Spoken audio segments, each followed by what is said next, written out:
Hello, welcome to episode 5 of the Knowledge Corner. So now we're going to talk about this episode. We're going to talk about 11th grade.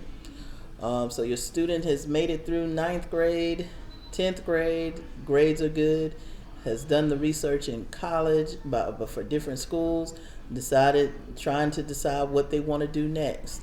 So here we are. We're at 11th grade, almost there to the end of the road with this. But for 11th grade, it is you want. I would say. Oh, and I should have said this from the beginning. These are my opinions about what I feel that you could do to help your child through their high school journey. So this is not etched in stone.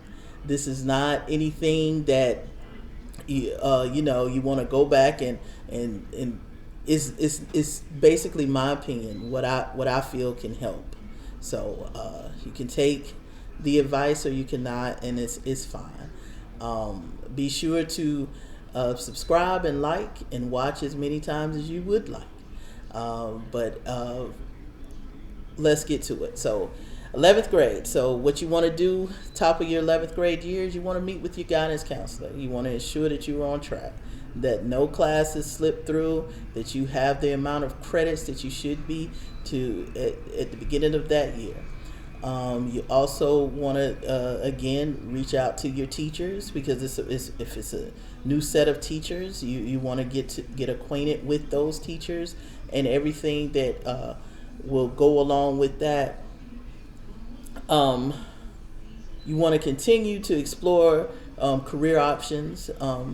You want to continue to look into, once you decide upon a career again, or you're looking into a career, you want to see what schools have that career choice of yours, and where you go. What once you determine what schools has those career choice, look and see what the requirements are to complete that degree, that diploma, certificate, whatever the case may be.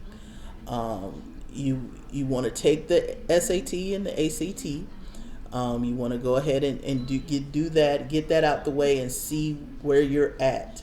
Also, remember what I said in the previous episode. The A lot of schools, because of the pandemic, they have been um, they've been waiving the SAT, ACT requirement, but you have to have certain GPA.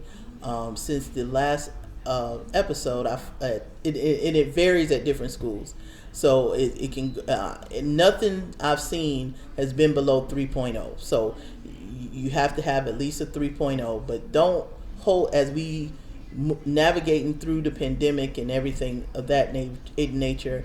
Don't hold that. Well, I don't need a SAT. I don't need to take the SAT or ACT. I'm not saying that. I'm saying some schools have waived that requirement, but if they've waived that requirement, the way that you're eligible is if you have at least a 3.0 or better. So once again, that's why it's important. Your grades are so important. Ensure that you're reaching out to teachers, you're doing the work, you're turning in the work in a timely manner, all that. If whatever you don't understand, you're reaching out to the teacher to get extra instruction on that. All that is very important. You want to also by 11th grade, your counselor should be your one of your best friends. You should know that person. You should probably be seeing them on a monthly basis almost, because you 11th grade, you're going to be pinpointing down school choices, where you're going to be applying, you're going to be doing that. You want to have that. You want your counselor to be a resource for you, because they should have the knowledge to help you get to the next level. From the parent aspect, parents, that's why it's important for you to talk to your student, because if you see there's a lag in the counseling area, you can step in And if you can't do it, you can step in to the counselor and say, look, she's coming to me, or he is coming to me with this type of stuff. Is there any way we can work together to help him? Because I can't do it.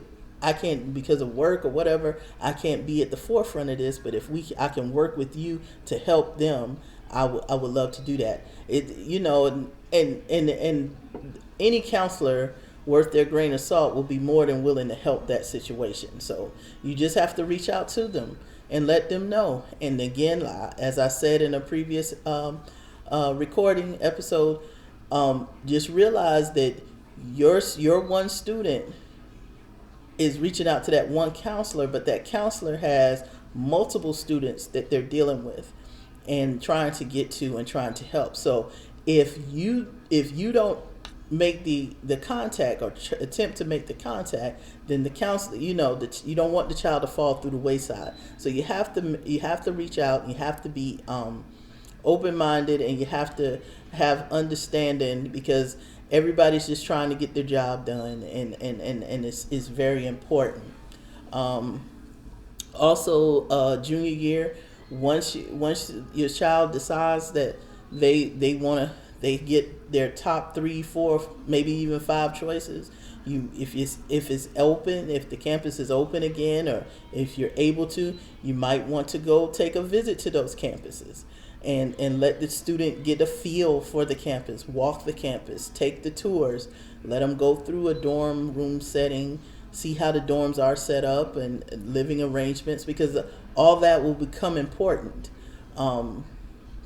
With the technical colleges and trade schools, the technical colleges, a lot of them are local, and so you still can set up visits with those schools. Trade schools, you can also set up visitation with those.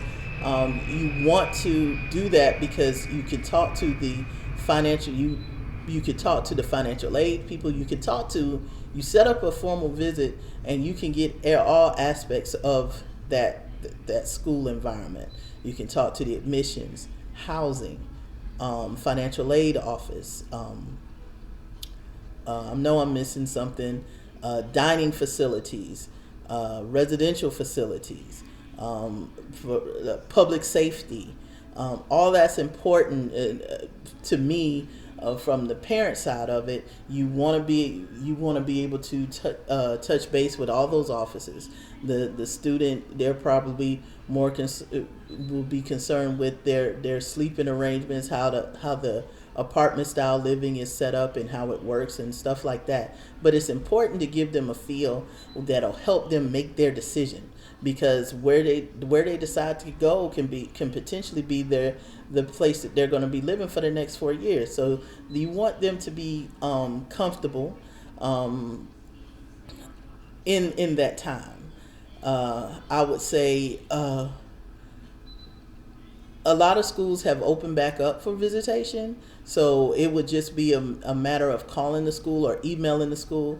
And some schools still have virtual visitation in place, where that you can do the visitation virtually, and a lot of those. But me personally, I would go ahead, depending upon how far or whatever your circumstances are. I would take a drive up there, or wherever it is, and just let the child be in that environment and experience that. It's so important. It's so important. And again, 11th grade, you want them to still be involved in the extracurriculars, because now you're starting to think about if once they come back from those college visits, they're going to start to fill out applications, and you want that those extracurriculars are going to be a part of that application process.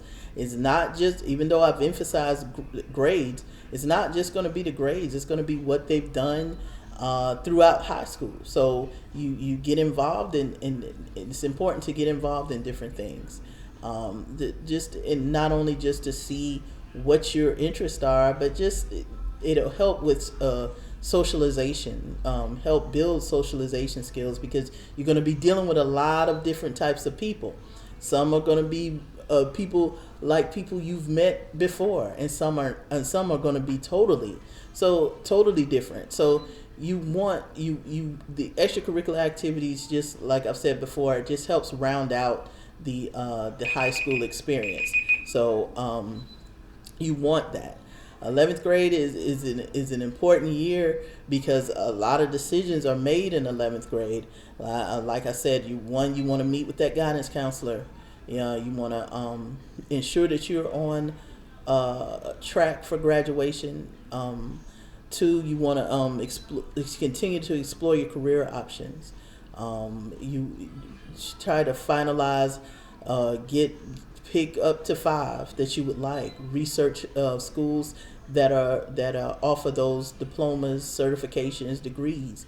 You want to get that SAT, ACT taken, to see where you stand with that as far as testing. That's important as well.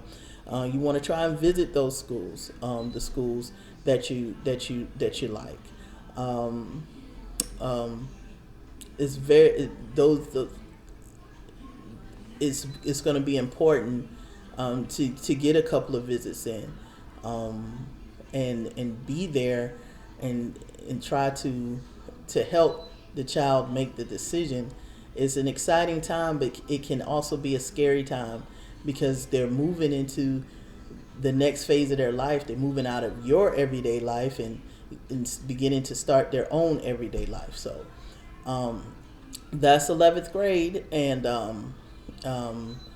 I look forward to the next episode. If you have any questions, I can be reached at I am Andrea Glover at Gmail.